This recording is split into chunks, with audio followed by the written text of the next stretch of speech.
Yeah కుందేందు తుషారహార ధవళ yeah శుభ్రవస్త్రాన్విత yeah వీణావరదండమండితకర yeah శ్వేత padmasana yeah బ్రహ్మాచ్యుత Shankara ప్రభృతిభిర్దేవై సదా పూజిత సామాం పాతు సరస్వతి భగవతి నిశ్శేషజడ్యాపహ.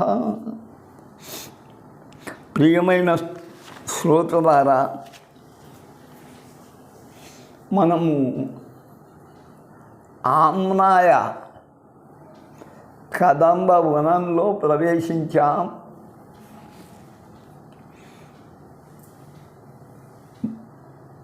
శుద్ధ విద్యా బాలాదేవులను గురించి తెలుసుకున్నాం. ఇక ద్వాదశార్థాంబను గురించి తెలుసుకోబోతున్నాం. ప్రియమైన యూట్యూబ్ శ్రోతలారా, మధ్య ఆగిపోయిన మన ప్రసంగాన్ని నిన్నటితో పునరుద్ధరించాం.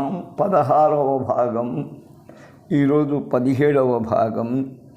ఇంకా అందరూ చూచి ఆకలింపు చేసుకునగలరని భావిస్తూ ఉన్నాను. ద్వాదశ అర్థాంబను గురించి చెప్పవలసి వచ్చినప్పుడు ఋగ్వేదినై కూడా నేను ఆమెను ఏ రోజు ఉపాసించాల,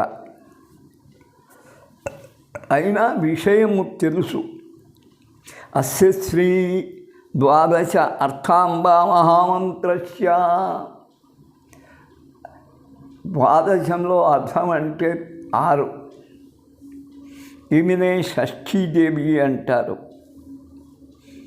పరమానంద భైరవ ఋషి గాయత్రి ఛంద శ్రీ ద్వాదశార్థాంబా దేవత. హసకలరడైం, ఇదే మంత్రం కూడా. బీజం హసకల రడీం శక్తి హసకల. ఇక్కడ మీరు రడౌ కీలకం జపే వినియోగ ఖండత్రయ ద్విరావృత్యాన్యాస.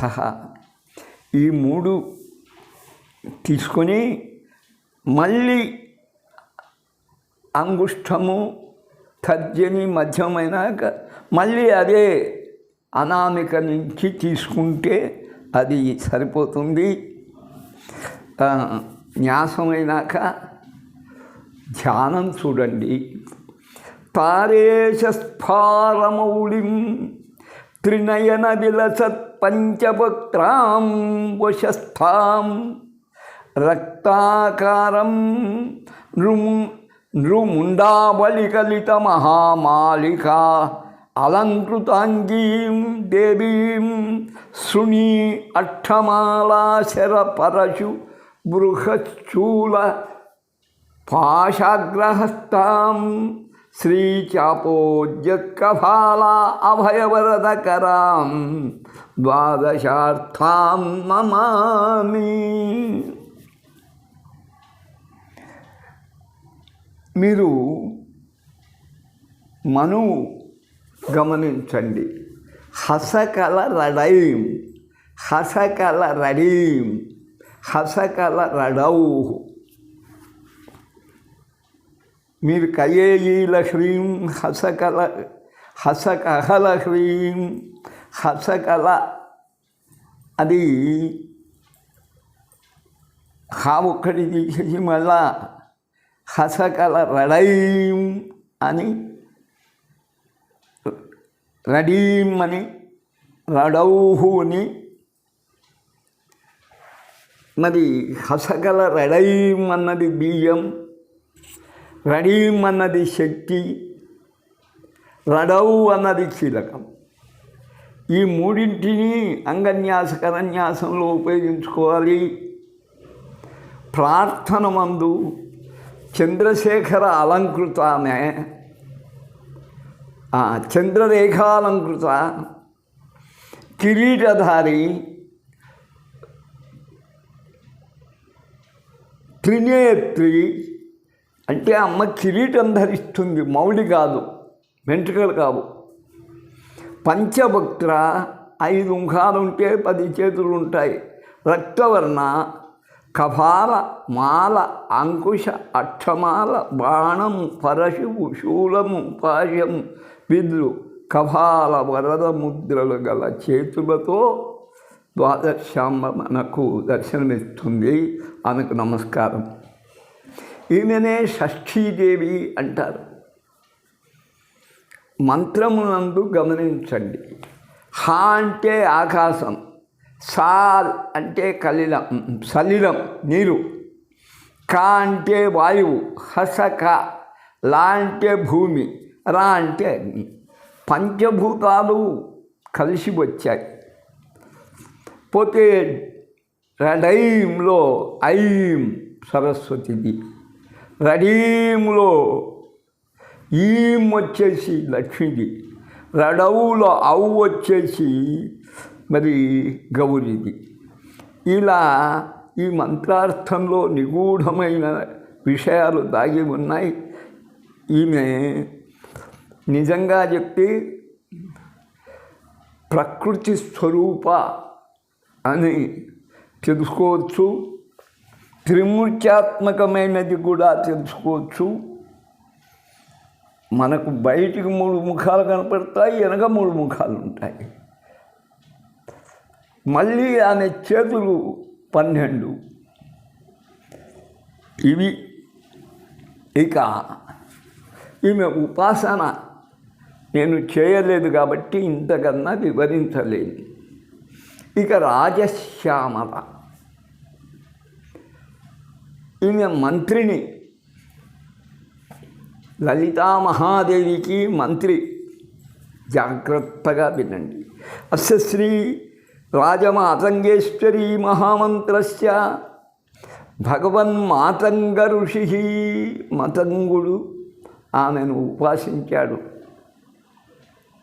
పంక్తిఛంద శ్రీ రాజమాతంగేశ్వరీ దేవత. ఐం బీజం సౌకీలకం సౌ శక్తి క్లీం కీలకం ఐం సౌ క్లీం.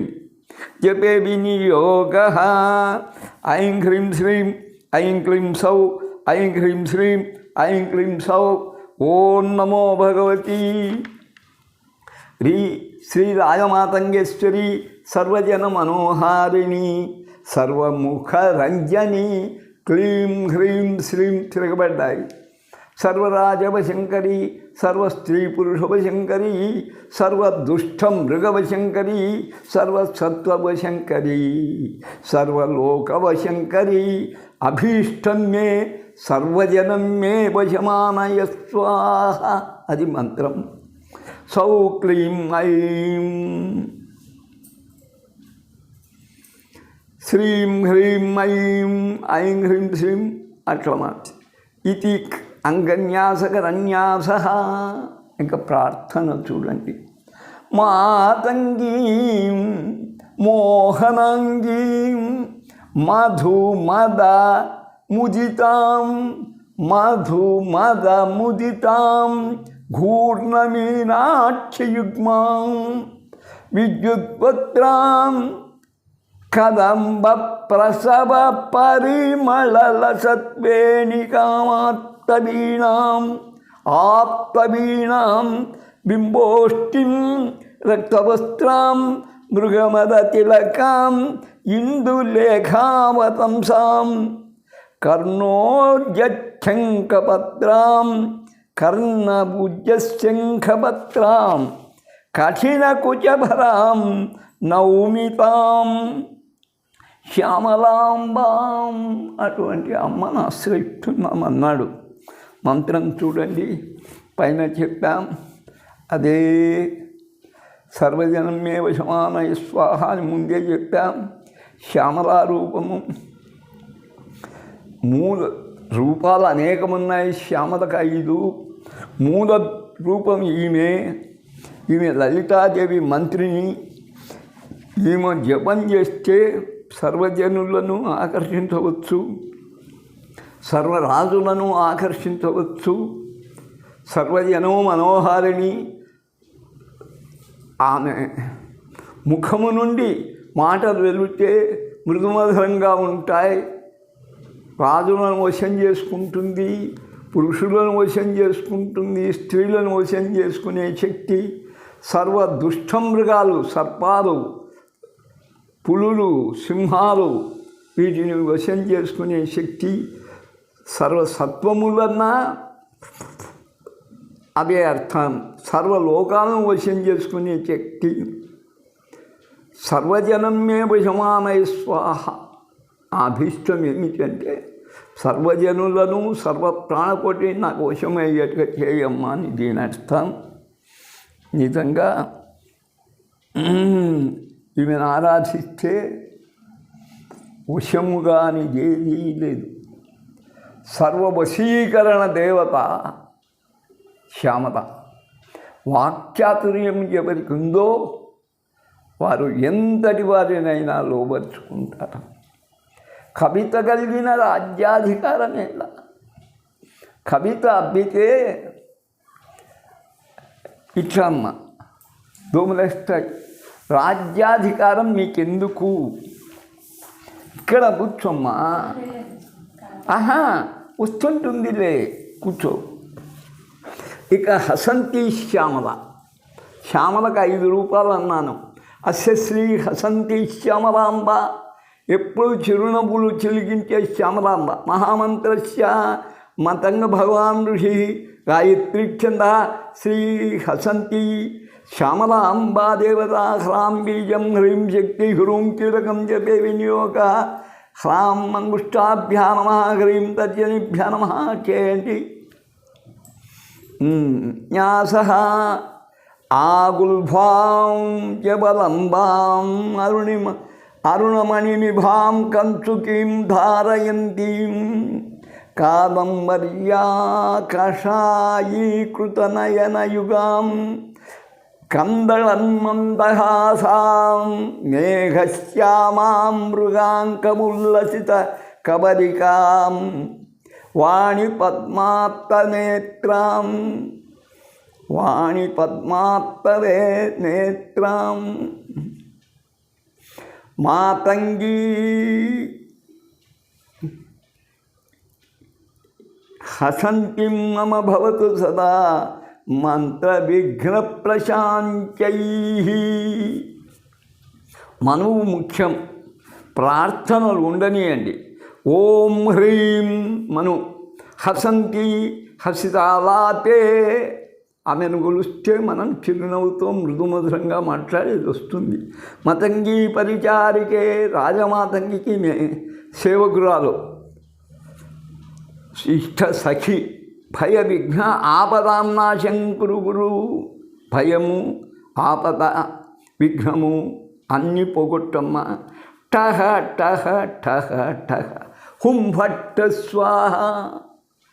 ఠారెత్తి పరిగెత్తిపోవాల్సిందే ఈ మంత్రంతో. ఆమె భాషణమేమో మృదుగా ఉంటుంది, కానీ చర్యలో చూడండి. ఈమె ఆరాధించిన భయము, విఘ్నము, ఆపదలు తొలగిపోతాయి. ఈమె మాతంగి పరిచారిక, ఎప్పుడూ ఆనందంతోనే ఉంటుంది. ఇక శుకశ్యామల. శుకము అంటే చిలుక. మనం నేర్పిస్తే పలుకులు పలుకుతుంది, కానీ మృదుమధురంగా ఉంటాయి శుకములు. ఆనాడు స్వాగతం, ఆగచ్చ మహాభాగాన్ అని నేర్పేవారు చిలుకలకు. ఇంటి ముందు పంజరంలో ఉండి అవి పిలుస్తాయి అతిథులను.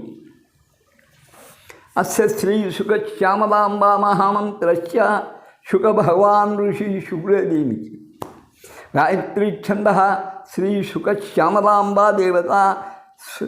శ్రాం బీజం శ్రీం శక్తి శ్రూం కీలకం. అలాగనే జపే వినియోగ.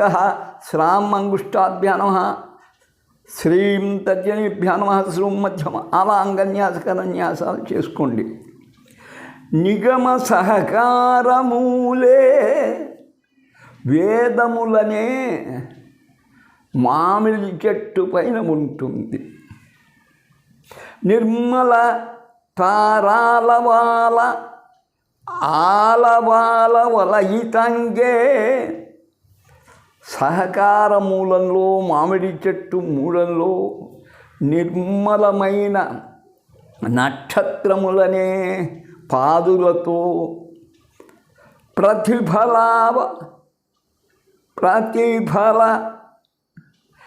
ఆగమశాఖ ఫలభర రసిక శుకోస్తుహూత్యై. ప్రతిఫలం ఏముంటుంది? ఆగమ శాఖలు, వేద శాఖలు వివర్ధమవుతాయి. అవి శాఖోపశాఖలై తీయని ఫలరసములతో కూడి ఉంటాయి. రసిక జనులకు త్రారే వారికి ఆనందం కలిగిస్తుంటాయి. వీణావాద్య వినోద గీత నిరతాం, ఎప్పుడు వీణ వాయించుకుంటూ వినోదిస్తుంటుంది, పాటలు పాడుకుంటుంటుంది, సంగీత సభలు నడుపుతూ ఉంటుంది. లీలాంశుకొల్లాసిని, శుకములతోనే ఆనందిస్తుంటుంది. బింబోష్ఠిం, దండపండు వంటి పెదవి. యావకాడ్రచరణం, నూతనమైనటువంటి ఎర్రనైన చరణములు. ఆకీర్ణ కేశాలకం, విరబోసుకున్న వెంట్రుకలు. హృజ్యంగిం సితశంఖకుండలధరాం, తెల్లనైన శంఖాల వంటి కుండలాలు ధరించింది. సర్వాంగభూషోజ్వలం ఆతంగిం ప్రణతోస్మి, అటువంటి ఆమెకు సుస్మితముఖిం దేవీం సుఖశ్యామన అద్భుతంగా వర్ణించాడు. ఓం నమో భగవతే మహాశుకాయ త్రిభువన అలంకారాయ, 3 లోకాలకే అలంకారం అమ్మ. రాజమద మర్దనాయ, రాజుల యొక్క మదం అణిచేది. శీఘ్రం రాజానం మే వశమానయ స్వాహ, రాజులల్ల నాకు వశముందవి అవుదురుగాక. ముల్లోకమును అలంకారప్రాయమై రాజుల మదములంచి రాజులను వశము చేయి సుఖశ్యామలకు నమస్కారం. శ్రాం శ్రీం శ్రూం అన్న బీజాక్షరములు ఈమె శాంతత్వమును, శం అంటే శంకరుడు, సహకారాన్ని, సహాయములను తెలియపరుస్తుంది.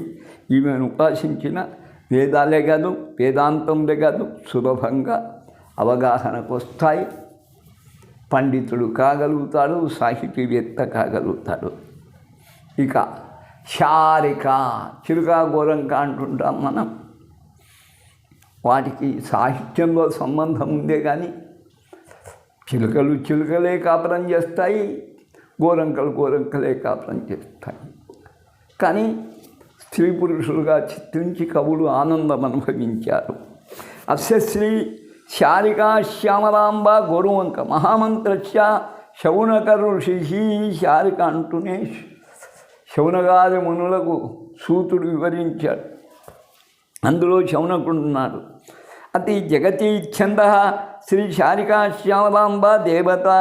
శ్రీం బీజం, శ్రాం బీజం, శ్రీం శక్తి, సేం అదే శృం కీలకం, యపే వినియోగ శ్రామిత్యాదికరం అంగన్యాసకరం. శ్రాం శ్రీం శ్రూం, శ్రైం స్రవం స్రహ. శ్యామాం నల్లగా ఉంటుంది. కరాంభోరుహకేళీ లగ్నాం, కర అంభోరుహకేళి లగ్నాం. మరి పద్మాల వంటి చేతులు. సోమావతంసాం, చంద్రుని ధరించింది.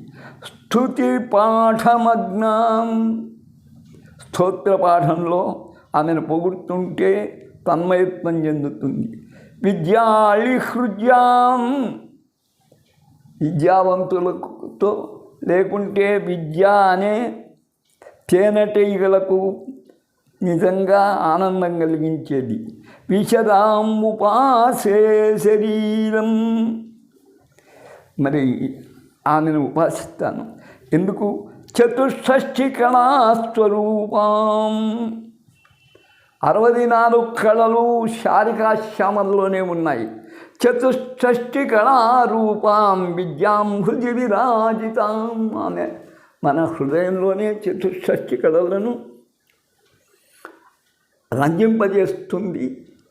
హృదయంలో నిలిచి చతుష్షష్టి కళలతో మనం సర్వులను ఆకట్టుకోగలుగుతాం. శ్రావయంతిం కరే దేవీం శారికాం దేవతాం భజే. ఓం నమో భగవతే శారికే సకల కళాకోవిదే దేవి విద్యాం బోధయ బోధయ స్వాహ. ఈ మంత్రం ఈమెను పూజించిన 14 విద్యలు వస్తాయి, 64 కళలు వస్తాయి.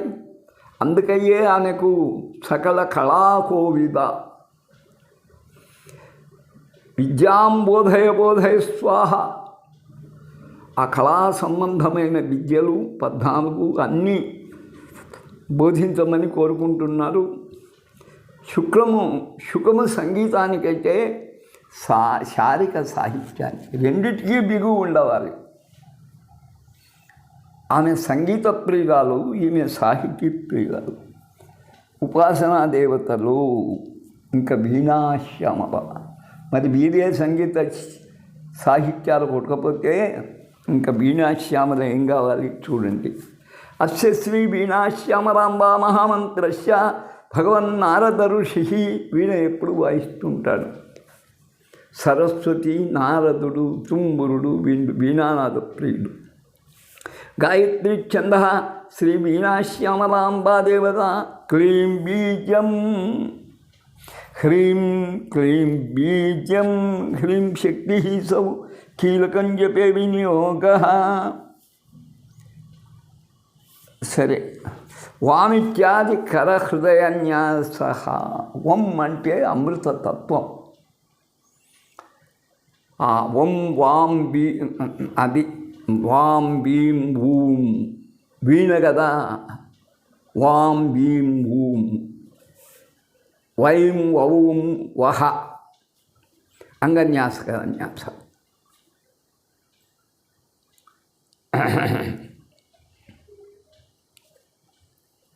ఈమె కల్పిత శిల్పకరళిం ఘనస్వనాం వైణికీం స్తనతటే విహారిణీం వల్లకే మనసి భావయామ్యహం అని మనకి ఇక్కడ చెప్తున్నాడు.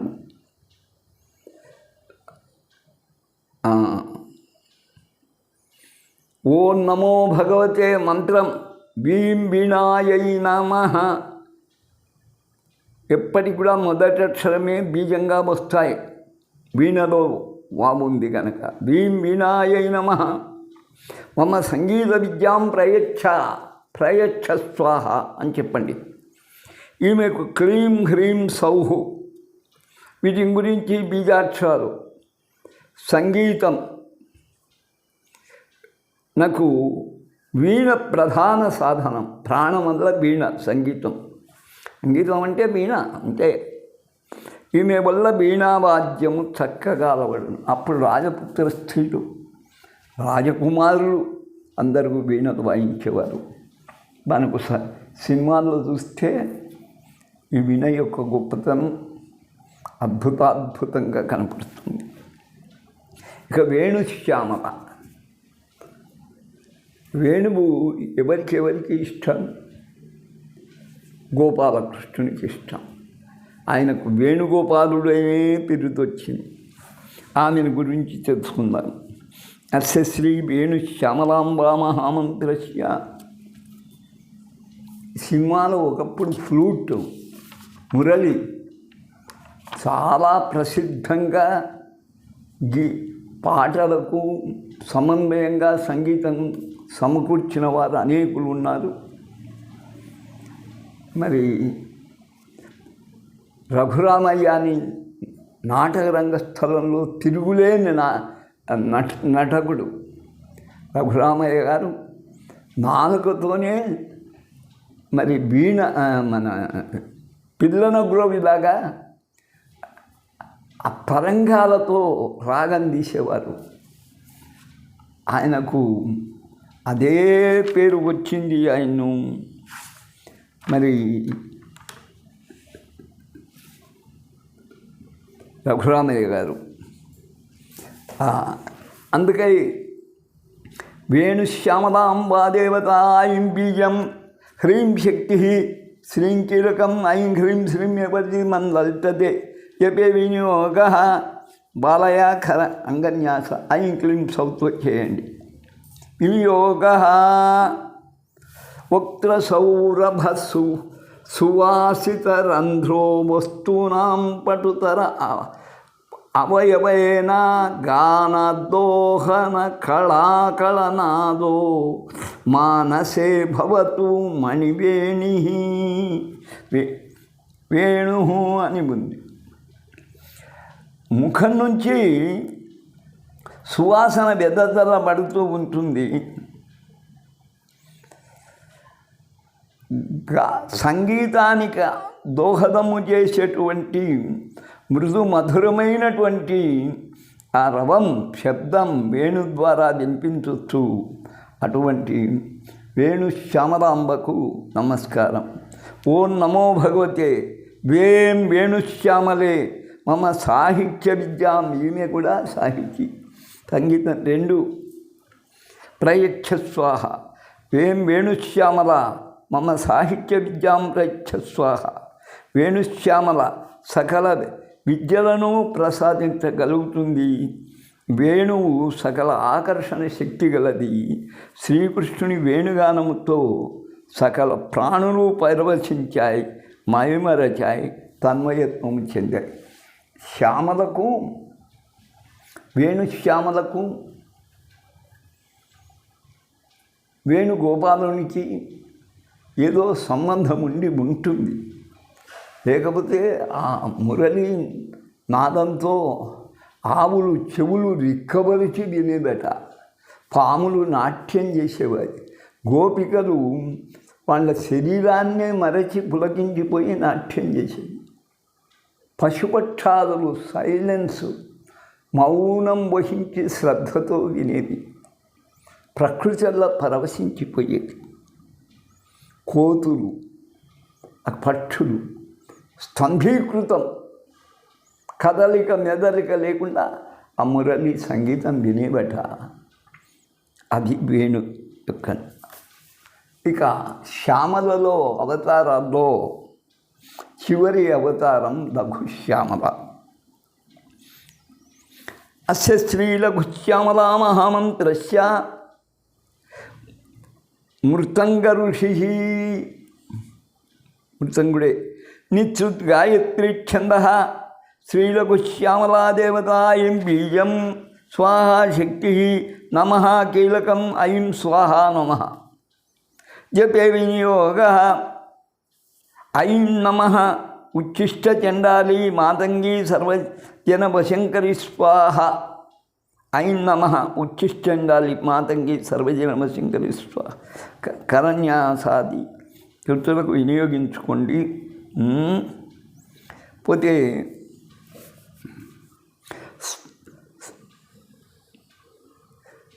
స్మరేత్ ప్రథమ పుష్పిణీం రుధిర బిందు కోణాంబరం. రుధిర బిందు కోణాంబరం గృహీత మధుపాత్రికాం మద విభూర్ణ నేత్రోజ్వలం ఘనస్తన భరలసాం గళిత చూళికాం శ్యామలాం శవస్థమణివల్లకీం శమస్తమణివల్లకీం విమల శంఖతాటంకినీం అని ఉంది. ఇక్కడ ఈ శ్లోకం లఘుశ్యామలను విపరీతంగా కొలిచేదానికి కవులకు వీలయ్యింది. స్మరే ప్రథమ పుష్పిణి. అప్పుడు మెచ్యూర్ అయింది. బాల్యము వదిలి పుష్పవతి అంట. అలా ఆమెను ప్రథమ పుష్పిణిగా, ప్రథమ రజస్వలా దేవతగా స్మరించాలి.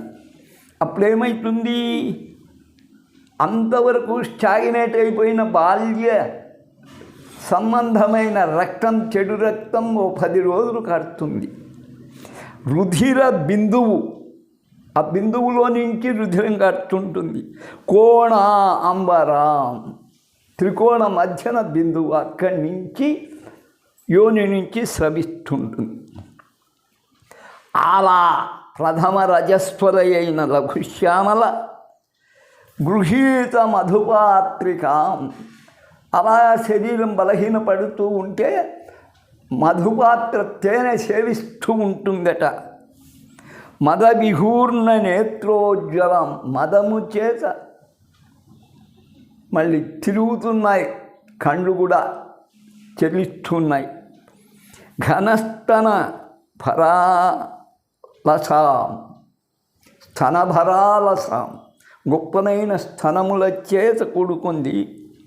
గళిత చూళికాం శ్యామలాం శివస్థమణి వల్లకీం అన్నాడు. ఇక్కడ వల్లకి అంటే మన వీణ, శివస్థ అంటే శివము మీద వీణ వాయిస్తూ కూర్చుందట ఈమె మణివల్లకి. విమల శంఖ తాటంకిని, మాలిన్యము లేని తాటంకములు, శంఖాకారంగా కూడిన తాటంకములు, చెవి కమ్మలు కలిగి ఉంది. ఆమెను ఓసారి చూడండి. ఐం నమః, ఓం ఐం నమః, ఉచ్ఛిష్ట చండాలి మాతంగి సర్వజన వశంకరి స్వాహ మంత్రమేమో చిన్నది. లఘుశ్యామల గురించి తెలుసుకోవాలంటే మతంగ మహర్షి, హిమవంతుడు, సహాధ్యాయుడు ఇద్దరూ పరమేశ్వరుని దగ్గరనే విద్య నేర్చుకున్నారు. విద్యాభ్యాసం అయి వచ్చేసినారు. ఇక పార్వతి సతీదేవి మేనా హిమవంతులకు పుట్టడం, పెరగడం, పెళ్లి చేయడం జరిగింది. మతంగ మహర్షి ఒక కేరళలో ఉండేవాడు. హిమాలయానికి వెళ్ళినప్పుడు ఆయన ఇంటికి పోయాడు. అతిథి మర్యాద అంత బాగా చూసుకున్నాడు. ఆయన మహారాజు, గిరిరాజు అయినాక గర్వంగా, పోయ్ మతంగా చూస్తివా, మనకు చదువు నేర్పిన ఆ పరమశివుడే నాకు అల్లుడైనాడు అని గర్వంగా చెప్పుకున్నాడు. ఈ భాగ్యం ఎవరికి వస్తుంది లేబోయ్ అని చెప్పి ఇంటికి వచ్చి కూర్చొని మతంగ మహర్షి గొప్ప తపస్సు చేశాడు. ఎవరిని గురించి? ఆమెతో సమానమైనది పార్వతితో సరస్వతి ఒక్కటే. ఆమె ప్రత్యక్షమై శ్యామలం గురించి తపస్సు చేశాడు. ఆమె మంత్రిని, ఎవరికి? లలితకు. విద్యావంతురాలు. తపస్సు చేస్తే ఆమె శక్తివంతురాలు, ఏమే విద్యావంతు. ప్రత్యక్షంగా వరము కోరుకోమంటే ఉన్నది చెప్పి కుమార్తెగా అవతరించమన్నాను. అలా పుట్టిందే లఘుశ్యామల. శ్యామల యొక్క వరప్రసాదంతో మతంగ మహర్షి జన్మించడంతో మాతంగి అనే పేరుతో ఆమె పుట్టింది. ఆమెను శబర సంప్రదాయంలో అనేకులు కొలుస్తారు. శ్యామలైనాక ప్రతిపత్తి పలుకుబడి ఎవరి చేయ అంటే లఘుశ్యామల. మరి ఆమెకు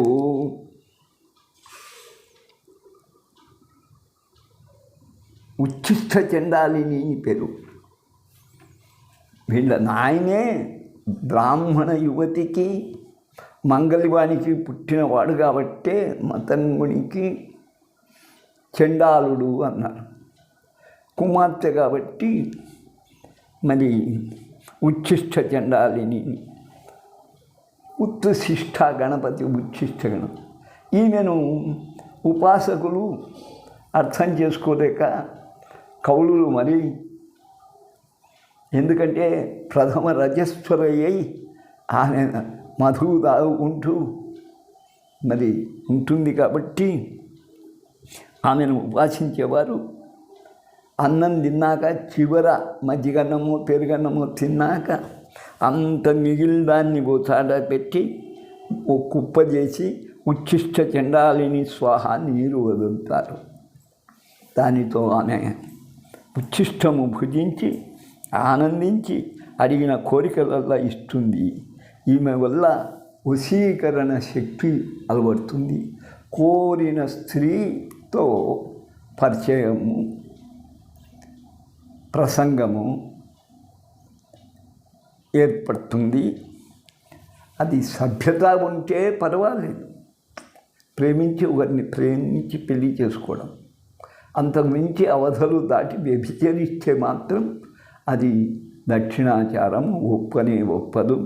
ఇక్కడికి శ్యామలను గురించి అయిపోయింది.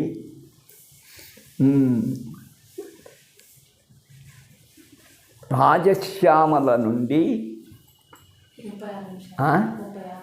36 రాజశ్యామలం గురించి గాయత్రి ఒక్కటి చెప్పి ముగిస్తాను. పెట్టు. రాజశ్యామల నుండి లఘుశ్యామల వరకు విద్యాదేవతను ముగించాం. ఇక గానం చేస్తూనే ఆనందం పడి రక్షించేది గాయత్రి ఉంది. గానమేత్రేణ సంతుష్ట జీవన గాయత్రి.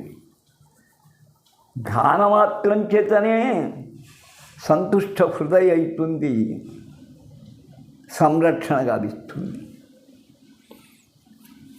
అస్య శ్రీ గాయత్రీ మహామంత్రస్య విశ్వామిత్ర ఋషి. అంతకుముందు గాయత్రి లేదా అంటే ఉంది, అది వశిష్ఠ గాయత్రి. కానీ విశ్వామిత్ర గాయత్రికి చాలా శక్తి అలవడంతో ఇదే ప్రచారం పొందింది. విశ్వామిత్ర ఋషి గాయత్రి ఛంద శ్రీ సవితా దేవత. సావిత్రుని సూర్యుడే ఉపాసన దేవత. ఎం బీజం ఈం శక్తి నం కీలకం ఎం ఈం నం జపే వినియోగ. ఓం తత్సత్. ఓం తత్సవితుః బ్రహ్మాత్మనే వరేణ్యేం విష్ణాత్మనే. చాలామంది అడుగుతుంటారు, ఓం తత్సవితుః బ్రహ్మాత్మనే వరేణ్యం విష్ణాత్మనే భర్గో దేవస్య రుద్రాత్మనే. ముగ్గురు ఉన్నారు.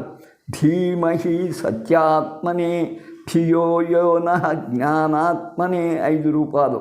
ప్రచోదయాత్ సర్వాత్మనే ఇది కర హృదయాది న్యాసాల్లో ఉపయోగించుకోండి.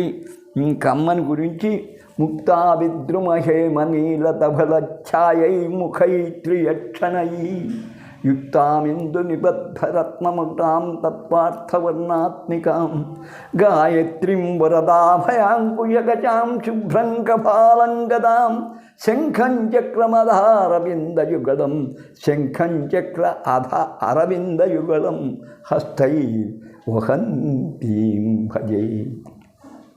పంచముఖాలు 10 ఆయుధాలు కలిగిన ఆ మహాదేవికి నమస్కారం చెప్పుకొని ఓం భూర్భువస్సువః.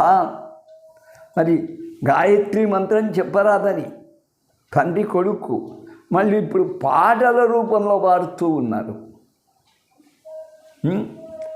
తత్సవితుర్వరేణ్యం భర్గో దేవస్య ధీమహి ధియో యో నః ప్రచోదయాత్.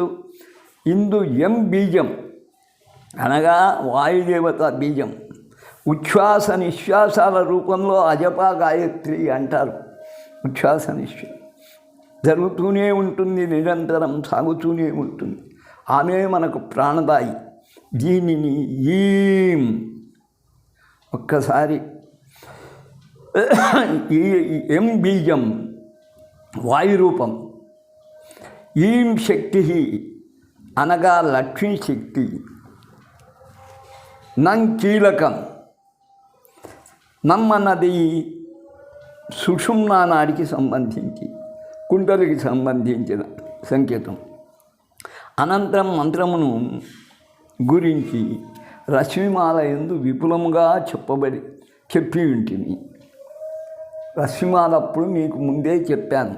బ్రహ్మ విష్ణు రుద్రాత్మతో పాటు సత్య జ్ఞానాత్మలు కూడా ప్రబోధించమని భావం. ముక్తా విద్రుమ అనే ధ్యానంలో గాయత్రి స్త్రీ రూపంగానే మనకు కనపడుతుంది. కానీ యోదేవ సదాస్మాకమని పురుషరూప గాయత్రి కూడా పరిచయం చేసి ఉన్నాము అప్పుడు. యోదేవ యహా దేవ, అది అంటే స్త్రీ రూపం ఉంది, పురుష రూపం. యోదేవ సదాస్మాకం అనేది వశిష్ఠ గాయత్రి. గాననేత్రేణ త్రాయతే ఈతి గాయత్రి, గానమాత్రం చేతనే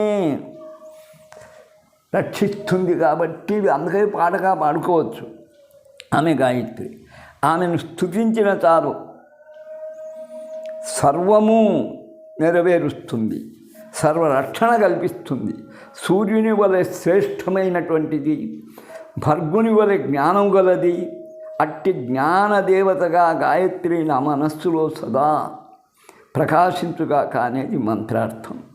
గాయత్రీ దేవియై నమః అని సర్వకులాల వారు జపించవచ్చు. గాయత్రీ దేవియై నమః, గాయత్రీ నమః చాలు. ఫలితం ఒక్కటే. నగాయత్ర్యా పరం మంత్రం అని గాయత్రి మంత్రమును మించినది లేదు అని తెలుసుకోనవలే. విజుడు దశగాయత్రి అయినా జపం చేసుకోవాలి దినం, 108 కాకుండా 10 అయినా. ఇది గాయత్రి మంత్రం. గాయత్రి మంత్రం అనేక రహస్యాలు కేవలం మా బ్రాహ్మణ దేవత అని ప్రగల్భాలు పలికేవారు ఉన్నారు. దేవీ భాగవతంలో చూస్తే అందరూ వచ్చి బ్రహ్మను స్తుతిస్తూ ప్రక్కనే ఉన్న సరస్వతిని పట్టించుకోకపోతే ఆమె అలిగి, నేను వెళ్ళిపోతున్నాను, నువ్వు సృష్టి ఏం చేసుకుంటావు, ఏం పొగిడించుకొని వెళ్ళిపోయింది. అయిపోయింది బ్రహ్మ పని. సృష్టి కార్యాలు నిలిచినాయి. బుర్రే పని చేయడంలే. ఇప్పుడు నాకు సగం పని చేస్తుంది, సగం చేయడంలే వయస్సు. అప్పుడు విష్ణువు గాయత్రి అనే ఒక గొల్ల పిల్లని తెచ్చి, ఆయనకు గొల్లవారంటే బల ఇష్టం కదా కృష్ణయ్యకు, ఒక గొల్ల పిల్లని తెచ్చి పెళ్లి చేశాడు. పెళ్ళి జరుగుతుంది. మహాకోపంతో వచ్చి, ఏమ్రా దాన్ని పక్కన పెట్టుకుంటే నీకు తెలివి వస్తుందా? నేను లేకుండా నువ్వు సృష్టి చేయగలవా? ఏమయ్యా నువ్వు చేయించే పెద్దవా అని చెప్పి నదులు అయిపోదుగాక. అదే కృష్ణుడు కృష్ణానది అయినాడు. అదే బ్రహ్మపుత్ర నది. మరి వాళ్ళు శపిస్తే వాళ్ళు ఊరుకుంటారా? నువ్వు కూడా మాలాగనే నది అయిపోవుగాక, సరస్వతి నది. ఇలా దేవతలు నదీ రూపం దాల్చారని. అలాంటప్పుడు గాయత్రి బ్రాహ్మణ దేవత అనే కాదు, సకల కులాల వారి దేవత ఎందుకు కాకూడదు? తత్సవితుర్వరేణ్యం భర్గో దేవస్య ధీమహి ధియో యో నః ప్రచోదయాతోని 3 పాదాల్లో ఏ అర్థముందో, యో దేవ సవితాస్మాకం ధియో ధర్మాదిగోచరః ప్రేరయేత్ తస్య భర్గస్య తద్వరేణ్యం ఉపాస్మహే అని 4 చరణాలు ఉంది. అది గాయత్రిలో వశిష్ఠ గాయత్రి. ఆయన పురుష రూపంగా వశిష్ఠుల వారు గాయత్రి మంత్రం, అంతేగాని పురుష రూపంగానే భర్గుడు ఉంటే శివుణ్ణి గురించి చెప్పాడు. తమసోమ జ్యోతిర్గమయ, భహ అంటే ప్రకాశం, గమ అంటే గమించడం. ప్రకాశం వైపు గమించడం అనేది సూర్యుడికి పేరే భర్గోదేవచ్చ ధీమహి అని. అర్థాలేమో ఒకటే. మరి పురుష రూపంగా స్త్రీ రూపంగా గాయత్రిని కొలిచారు. ఈ రహస్యాన్ని భేదించేదానికి ఎవరి సాధ్యము కాదు. ఒరే 2 గాయత్రులు కాదురా, నవగాయత్రి నవదర్భలు ఉన్నాయిరా అని మా అన్న వాదించేవాడు, కాళీ ఉపాసకుడు. మరి ఆయన గాయత్రి కారణం ఏమిటంటే మా అన్నగారికి గాయత్రి మంత్రం 24 అక్షరాలు ఇటు, అది వెనుక నుంచి ఆచరిస్తే అదే బ్రహ్మాస్త్రం అన్నాడు మా అన్న. ప్రచోదయాత్తు దగ్గర నుంచి యాత్తు నుంచి వెనక్కు సాగి వస్తే తత్సవితుడైన వరకు తత్ వరకు వస్తే ఆ తకారం ఈ తకారం ఎండుకు వస్తే అది బ్రహ్మశిరోనామకస్త్రం అని చెప్పేవాడు. మరి రహస్యాలు సరే, వాటితో ఈ కాలంలో పని లేదు. బాంబుల సంస్కృతి మనకు వచ్చింది. ఇంకా అలాంటప్పుడు ఆ అస్త్రాల విలువే మనకు తెలియడం లేదు. ఈరోజు గాయత్రి, మాతంగేశ్వరి ఇద్దరు విద్యాదేవతలను మాత్రమే మీకు పరిచయం చేశాను. ఓం తత్సత్. సర్వే జన సుఖినో భవంతు.